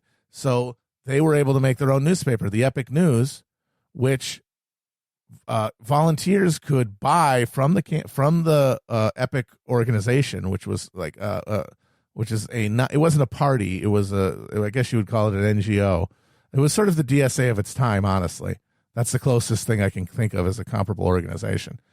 And you could buy copies of Epic Times and then sell them on the street for and keep the profit. And it was actually a very successful system that made the organization relatively solvent, and that gave chances to make money to very desperate people. The main base of support for Epic was in Southern California, which is where the majority of transients coming from other states ended up because of the weather and the opportunities in agricultural labor. And also, let's not lie about it, the lure of Tinseltown. So some friends of Upton one day say to him, "Why don't you run for governor as a Democrat now?" And Upton thought it up and said, "Sure, I will." And the epic movement became the basis for the Sinclair for governor campaign. And he entered a very crowded Democratic primary. There were 6 other candidates, the most prominent of whom was a ex-journalist named George Creel, who had managed Woodrow Wilson's propaganda office during World War I. He was the guy who manufactured all that consent from a nation that basically didn't want to go and fight in that war for no reason. And Sinclair entered the race, and his epic army went to work. They sold copies of the Times. They did correspondence groups. They bought airtime. They handed out flyers, and the media, of course, mostly entirely strategized around avoiding the hell out of even talking about Upton Sinclair, this wacky socialist who'd written a million screwball books about Bolshevism and also about vegetable enemas and spirit telepathy. This guy's a kook. This is not a real campaign. There wasn't really even any polling because nobody thought it was worthwhile. And then the primary happened. Upton Sinclair got over 400,000 votes, which is more than 51%. He beat his nearest opponent by over 100,000 votes. And it was an absolute shockwave when it happened, because this was just not inside the realm of possibility for the people who ran California. And let's go over who they were for a minute. So the kingpins of California were, first and foremost, the agricultural, timber, and media barons who were generally like the second or third generation of the original Western robber barons. Like, for example, William Randolph Hearst, the son of gold mining newspaperman and Deadwood antagonist George Hearst.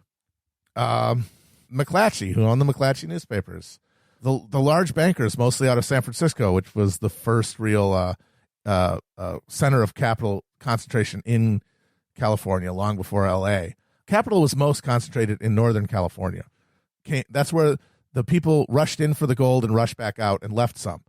And that became the basis for timber, magazine, newspaper, and banking fortunes, like the McClatchys and William Randolph Hearst. Now, down south, there was fewer concentrations of power. The big one was Harry Chandler, the owner of the hyper-reactionary owner of the L.A. Times.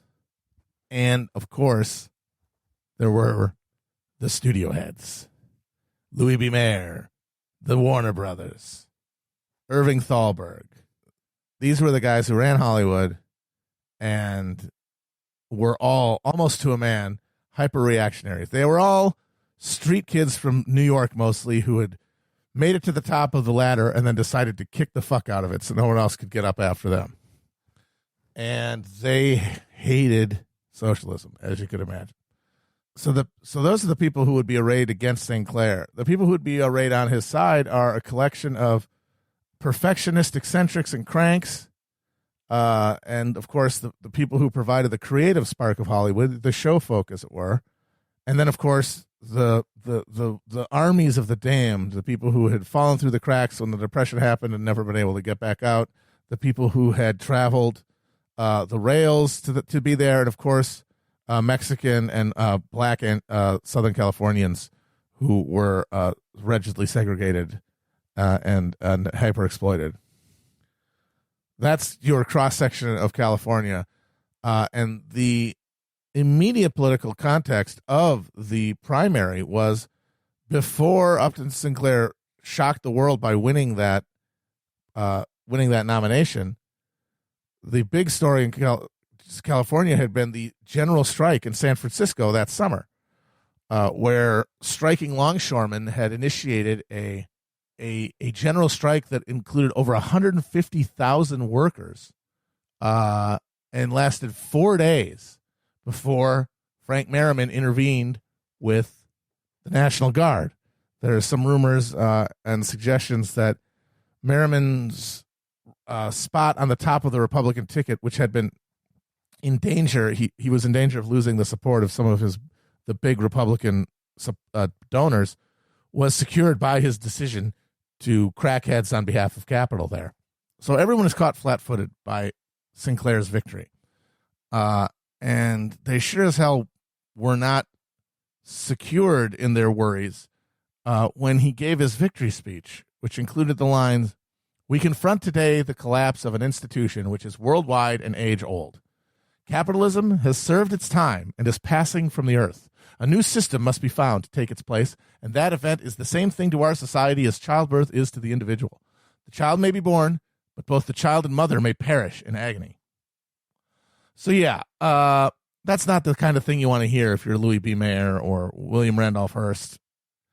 And so as soon as Sinclair got the nomination, and by such a big margin, and with Epic in the street, the immediate momentary belief everywhere was that he was going to win. Everyone was convinced he was going to win, from the top of the ruling class of California to the White House. His victory was a foregone conclusion because of the size of his mandate and the size of his popular army, and because of the genuine economic crisis in California and the Republican Party's failure to rise to the challenge of it. So everyone went into panic mode.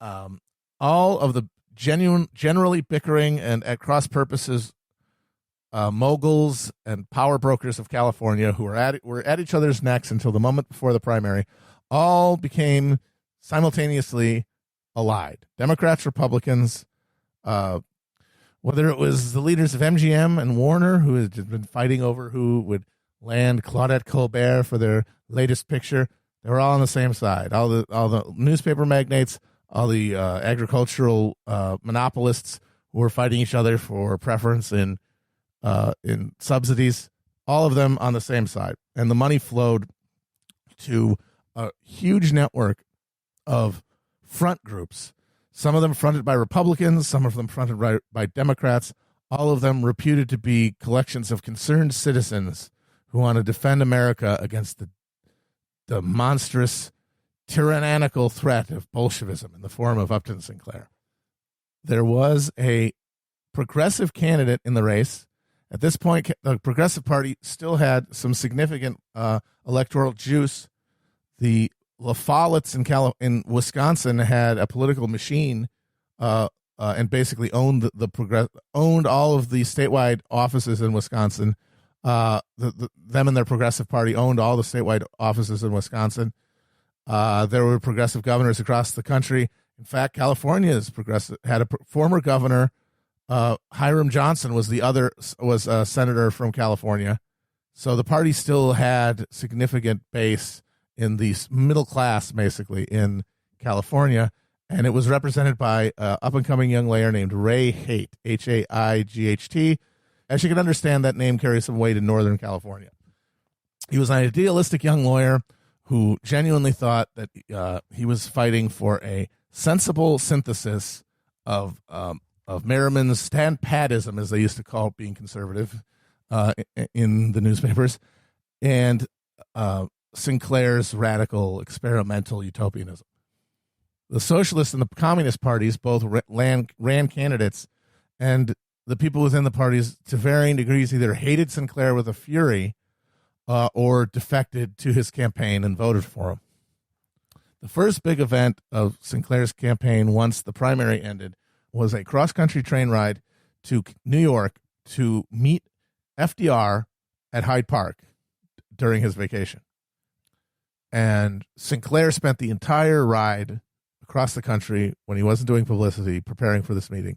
He was essentially going to try to get FDR to endorse him, because at that point, FDR, the New Deal, were riding high because, as I said, they were seen as active. They were seen as actually working on the problem of the Great Depression. Republicans just did not have a solution. They were complaining about the New Deal, but without any substantial counteroffer. They had nowhere to go because they were now fixed as the conservative party. And so they could just kind of twiddle their thumbs. And most people didn't respect that. They wanted action. And so if FDR sanctified Sinclair, it would take that taint of radicalism away from him and away from the ideas of production for use. But at the same time, it would threaten capital in a ways that a president is sensitive to, that maybe Upton Sinclair wouldn't have been. But the meeting was necessary. It was his nomination was the political story of the midterm. So Sinclair met Roosevelt at Hyde Park, and as happened with basically everybody who ever met Roosevelt, he thought he had secured an amazing agreement.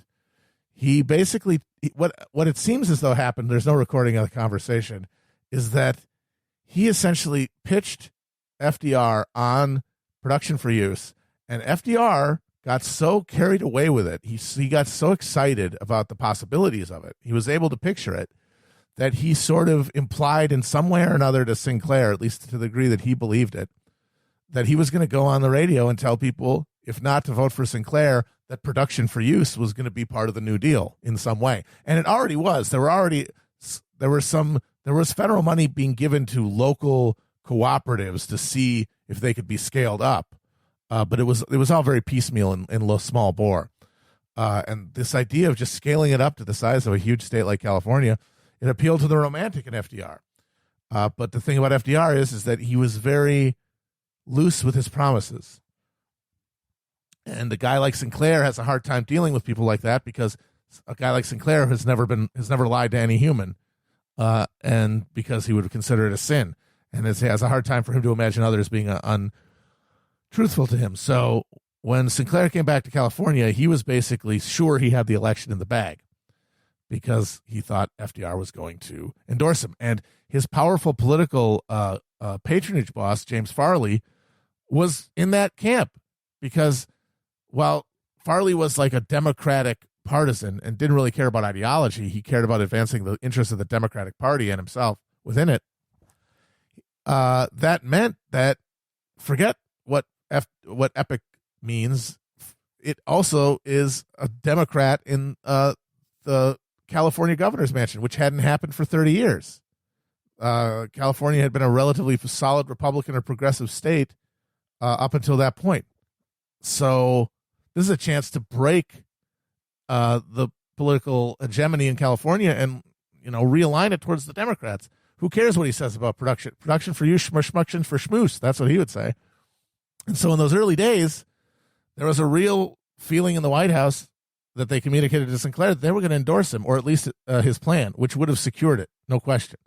But in the next couple of days, the tide started turning immediately, because the full force of money went at work, and the people opposed to Sinclair essentially created the modern political campaign out of scratch, almost. That is how desperate they were those last 2 months, how flat-footed they were.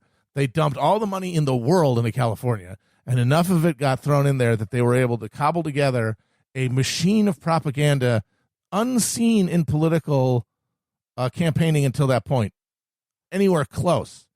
The Hollywood studios, which had a specific gripe with Sinclair, because not only did he promise to tax the hell out of the moguls, he also wanted to open a rival state-owned movie studio that would produce films cooperatively, like presumably in exchange for barter, that would compete with Hollywood offerings and be shown in state-owned theaters, because at this point, most theaters were owned by movie studios. I mean, he was literally threatening directly to put them out of business, like a public option for entertainment, a real one. So the studio just reacted ferociously.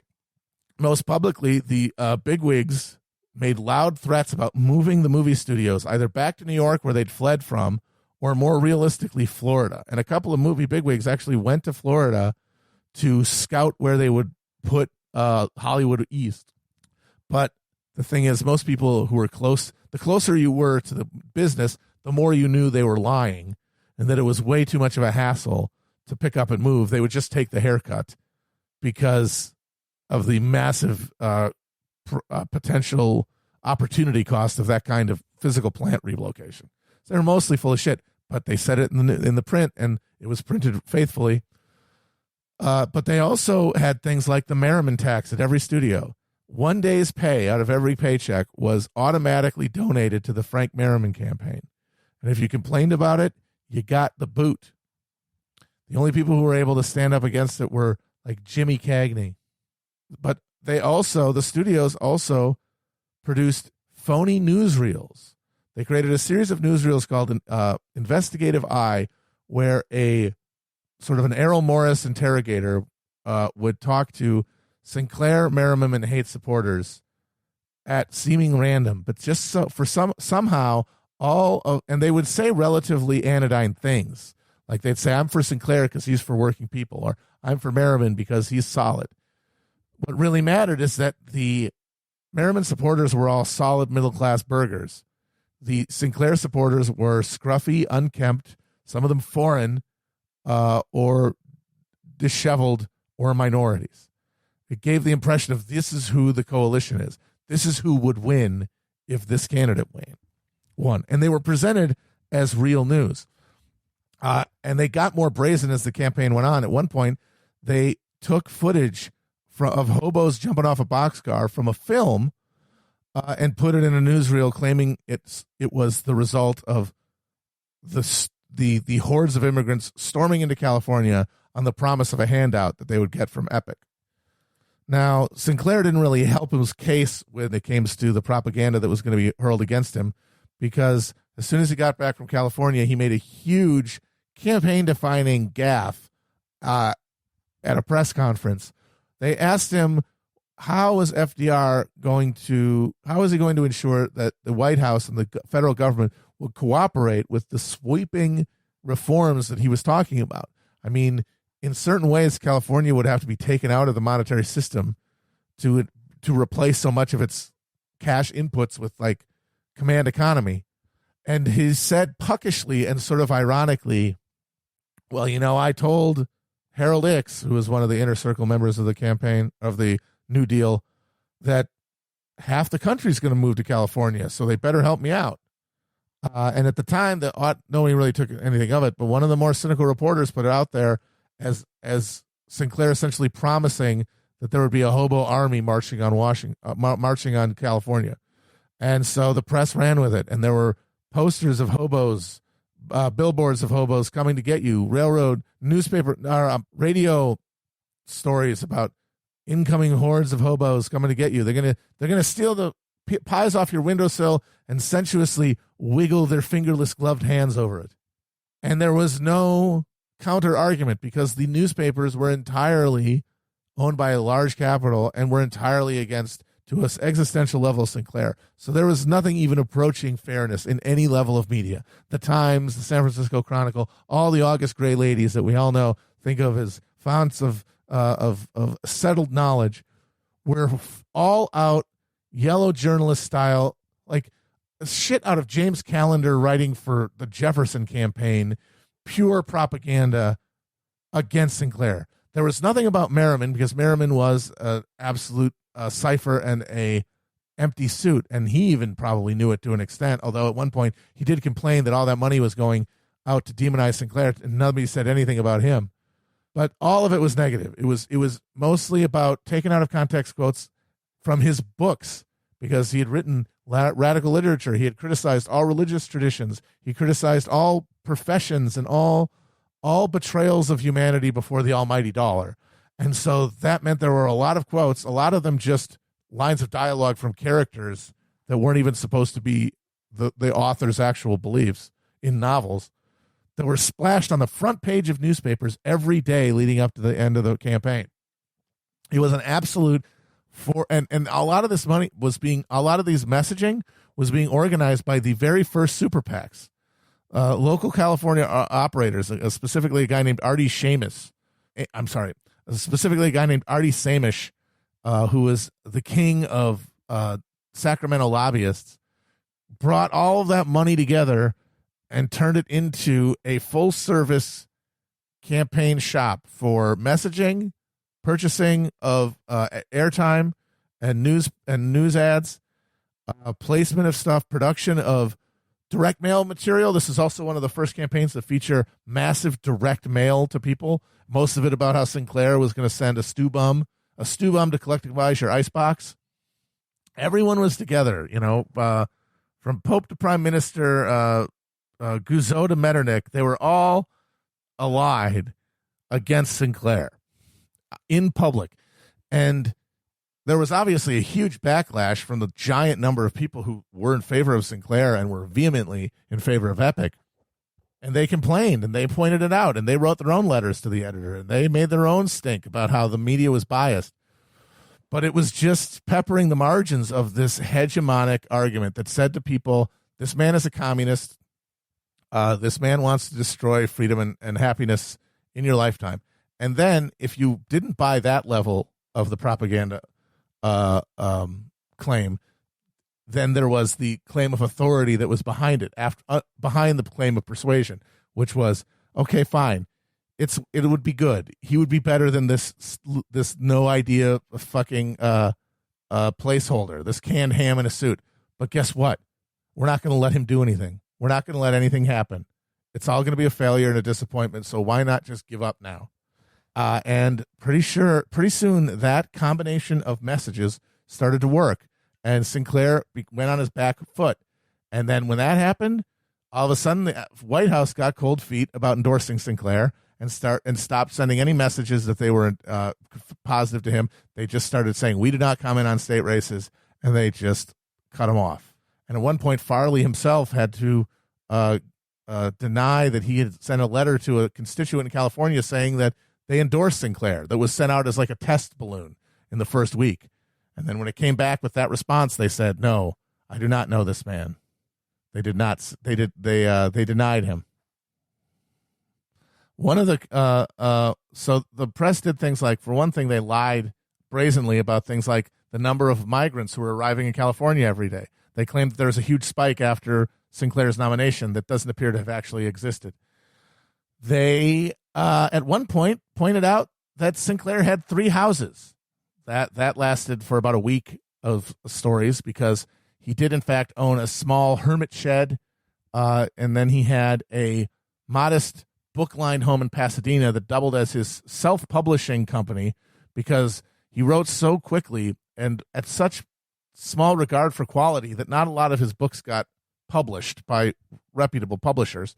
So he essentially sold them retail by people who ordered them, and he lost money on it every year. But his wife, to get extra money because they were always pretty poor, speculated in real estate with her own money. Sinclair, of course, would never have done that with his own.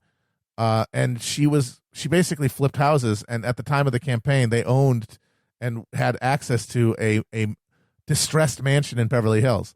So there was a week of stories that Sinclair had 3 houses.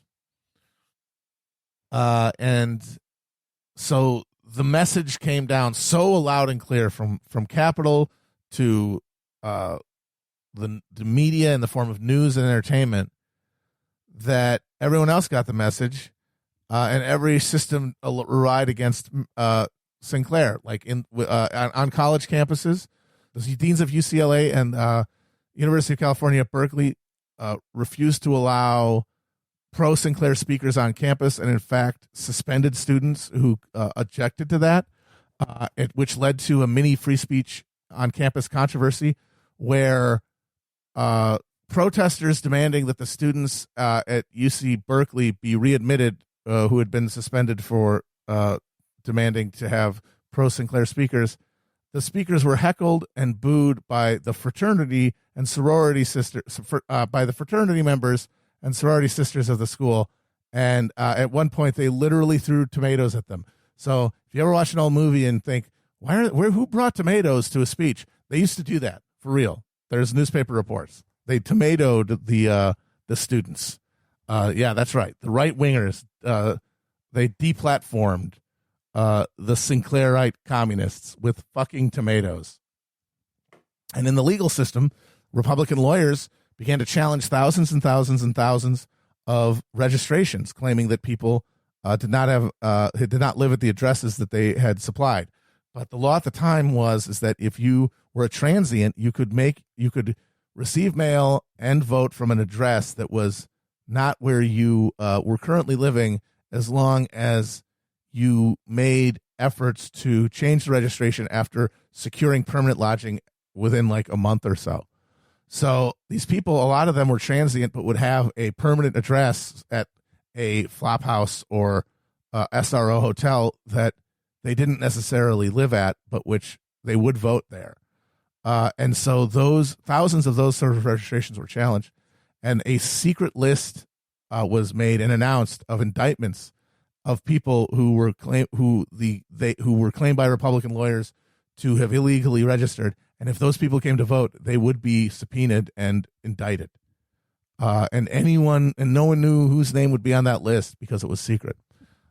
Now, those attempts were challenged all the way through the court system in the 2 months leading to the campaign.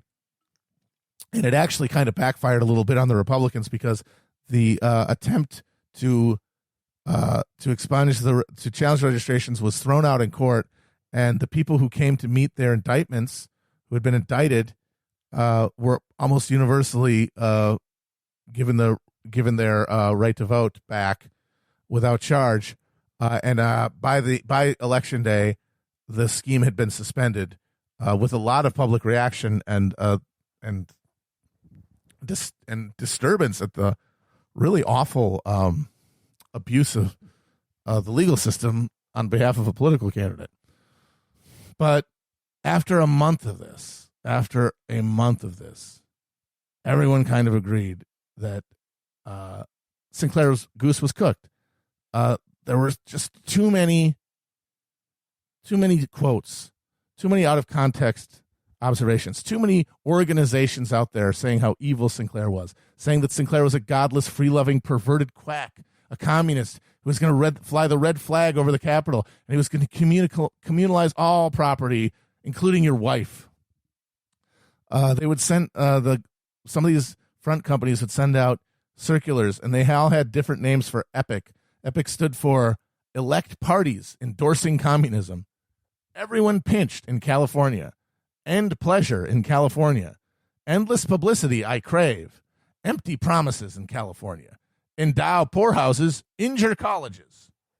That's the kind of shit he was putting up with. And people started to waver. First FDR, and then pretty much everybody, including his own supporters. And about halfway through that campaign, people kind of gave up. And the real stake to the heart for everything was the release of the Literary Digest poll.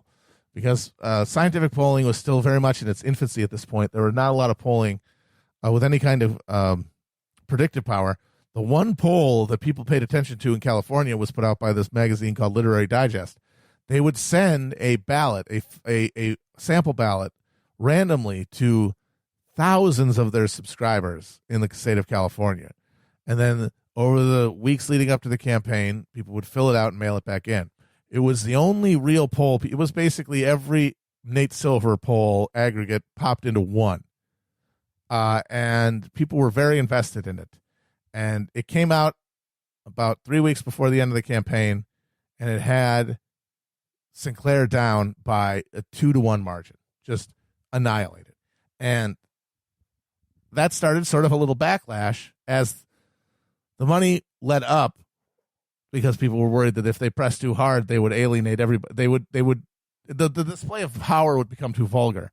And that led to a push back to Sinclair. And the thing is, this whole time that his numbers are going down and that people are coalescing around this received wisdom of him as an unelectable and ineffectual radical, he's having giant rallies all over the state. Huge, tens of thousands of people. And those are people who were all dedicated to the campaign, and they were ready to fight for it. And towards the last week of the campaign, there was this like slight burbling of an anxiety that, oh my God, he might actually win this thing.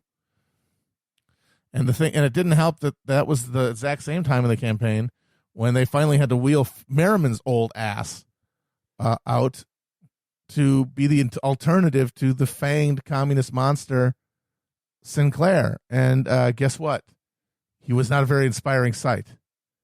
But he did, at one point, towards the end of the campaign, essentially say that he would govern as a new dealer, which is a direct result of the pressure from the left that he faced and every power in California faced from the Sinclair campaign. So election day finally comes in November. Heavy turnout, nice weather, very tense atmosphere. There are fights, there are riots, mini riots. at polling places across the state. Republican attorneys fanned out to challenge thousands and thousands of voters across the state, most of whom end up having to hand in provisional ballots. But as the results start coming in, it's clear that Sinclair is in a pretty deep hole. But over the course of the night, he starts getting better. And he starts getting better. He starts gaining and gaining and gaining. He's gaining, and not only is he gaining, and more importantly, honestly, than the fact that he's gaining, is that Epic allied candidates, Democrats who would endorse the Epic plan, are winning up and down the state for state assembly races, for U.S. Congress races, and the movement is clearly working. And Sinclair, I would like to thank Twitter user at TribTowerViews for hipping me to some very interesting electoral map data from 1934 showing how votes for Sinclair and Merriman directly overlay on neighborhoods in Northern California and in LA, where along red line districts, and this is a campaign that didn't really have a specific pitch to African Americans, red line districts and places of heavily concentrated industrial workers. So it was a true class war. But in the more middle class, and as a result of that, Sinclair won in L.A., which was the base of Epic. But he got pretty much annihilated in San Francisco and in the Bay Area, which was more middle class. And in the Central Valley, interestingly enough, Ray Haight, the progressive, did well because the McClatchy family that owned the Bees, Sacramento Bee, and the other Bees in the Central Valley towns endorsed the progressive, and he doubled his vote there according to anywhere else, which means that the last-minute effort that FDR made to try to have Sinclair drop out and endorse Haight might have worked, but Sinclair was never going to bow out for somebody polling so far behind him. But Haight was sure that he could have won by combining both of their powers, even though, of course, he hadn't been the one to win a Democratic primary with huge percentages of actual voters. By the way, after the campaign, a slightly embittered Ray Haight speculated that the people who backed his campaign might not have actually been earnest progressives who wanted to see him take power, but actually were more interested in defeating Sinclair. Sinclair rose and fell over the course of the night, but at the end he had fallen short, but not in the blowout a lot of people had been expecting even a few weeks ago. He won. He got over 875,000 votes, which was more than double what he had gotten in the primary, to Frank Merriman's 1.1 million votes. It's about a 10-point loss, which was, and bear in mind, Democrats swept the rest of the state, as they did everywhere. 1934 was a very anomalous year in that it is one of the very few where a incumbent presidential party and congressional party gained seats in all three houses at the national level and absolutely swept pretty much every state. I think there were only something like 7 or 8 Republican governors left in the country after the 1934 election, and one of them was Frank Merriman, because even though there were radicals who ran and won in 34, Floyd Olson, the farmer labor governor of Minnesota, who was hated by many of the same forces who hated Sinclair, was reelected, even in the face of the machinations of the ruling class there in Minnesota. And a candidate who ran on an end poverty in Washington plank won the Washington gubernatorial race. But Sinclair couldn't get over the hump because of the concentrated, brutal fire of the collected organs of consent manufacturing in the state of California. The way that Merriman was able to win that election, considering how Republicans fared everywhere else, and considering his record as governor, it really does tell you that any other Democrat would have won. By the way, Ray Haight won. Ray Haight got a little over 300,000 votes, which is more than the gap between Sinclair and Merriman was. But not only did the majority of Ray Haight voters not have Sinclair as their second choice, much more likely is the case that the majority, push came to shove, these good middle class liberals, push come to shove, they're going to pick the verities of capitalism over the stormy, untested seas of socialism. So the New Deal era was an era of experimentation, as I said, bids and counter bids between labor and capital. And Epic and Upton Sinclair's campaign in 34 signaled the upper limit of what would be acceptable to be metabolized by the political system. And capital responded in kind by sending a message to everyone, from FDR to a hobo popping out of a boxcar in La Jolla, California, that there is a line that will not be crossed, and that line is challenging actual capitalist mode of production. We might be amenable to redistributing some lucre and lightening some conditions and allowing the workers some influence over their working conditions, but we will still manage the surplus of their labor. That will not be the work of the state. Because that is a degree of power we are not willing to give up.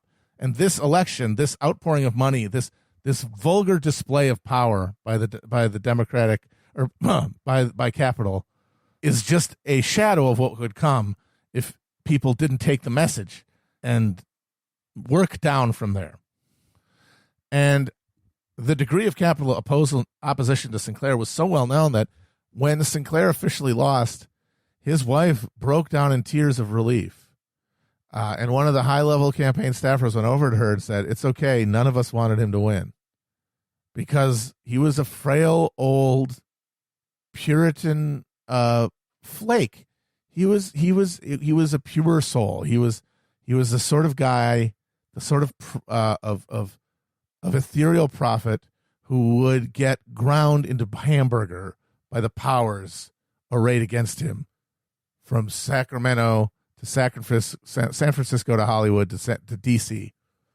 They would have ground him up and spit him out. In fact, so much so that there's an anecdote that Sinclair released that Sinclair related in the book he wrote immediately after losing, which was called "I Candidate for Governor and How I Got Licked," which blames the media, mostly the lie machine, as he called it during and after the campaign, and points a lot of fingers, mostly in the right direction, but is basically conciliatory towards FDR and says, if I'd done a better job, if I didn't have so much baggage, if I hadn't been so easily lampooned, if I didn't have such a loud public figure, hey, they would have maybe felt more comfortable to back me. But that's one of those unsolvable contradictions. Like, Sinclair was maybe the worst possible vehicle for that movement because of his history, but it was his history as an ascetic, compulsive do-gooder that gave him the moral buy-in with people to take Epic seriously in the first place. It really is sort of a Moses principle. The people who can make movements and make people feel ideology to the level of emotion, transfer the idea of solidarity into the feeling of love, generally aren't the same people who should be in charge of political movements, and certainly not have power in executive offices. So Sinclair wrote this book, and in it he justifies sort of the loss and his decision never to pursue future office by the fact that a friend relayed to Sinclair the story that a businessman told him that before the election he had written his will, purchased a gun, and was prepared to drive to Sinclair's victory speech and shoot him if he had won. Now, that might have been a story a guy told to flatter Sinclair or scare him away from something he knew wasn't good for him, but either way, Sinclair took it as a sign. But anyway, that's the degree to which he would have been ground into powder by the state. But here's the thing. Yes, he would have failed as governor. It's almost, there's no question. I mean, he one of his campaign managers who won state office in the 34 campaign beat Frank Merriman the next time to become governor. and had an ineffectual, failed 4-year term. Culbert Olson, his name was. But an even less grizzled politician like Sinclair would have been ground up. Epic wouldn't have worked in any broad sense. He would not have created Epic would not have transcended capitalism. Forgetting the fact that Sinclair himself was a imperfect political operator to manage such a thing, it was a computational problem. It was the computational problem that doomed Soviet agricultural collectivization and industrialization. It's the computational problem that vexed communist regimes all throughout their histories. And it is, how do you replace the price signal? Like a situation like the Great Depression calls for prices to be replaced by command economies, but how do you replace the price signal to maintain the efficiency of the exchanges? And there was not the computational ability to do so. But even if Epic had failed, it would have been better for the progress of the nation if he had won, simply because the fact of its persistence in the face of that kind of organized opposition would have raised expectations. It would have changed the material conditions of people in California and the country. They would change their expectations relative to what is the possible in the world of politics, and that would have changed their orientation towards the issues of the politics of the day. It would have pushed the Democratic Party leftward, most likely, and it very well might have challenged the Democratic Party at its base if it hadn't accommodated enough of its movement, depending on how successful it is. But I would argue that even an epic that fails is an epic that people remember from then point on, and would have served as a talisman, as sort of a Camelot that could be returned to. Because while computational problems bedeviled socialism in the 20th century, I gotta believe that they have largely been conquered in the 21st. I mean, obviously, we need a lot of work to do in terms of directing our brain power towards that question instead of the pauperizing question of maximizing profit over levels of latency in the economy. And Chile under Allende made a good faith effort towards conquering the socialist computational problem, and we're doing well when the military literally kicked the door down and machine gunned the computers. A real burning of the Library of Alexandria type moment in human history, potentially.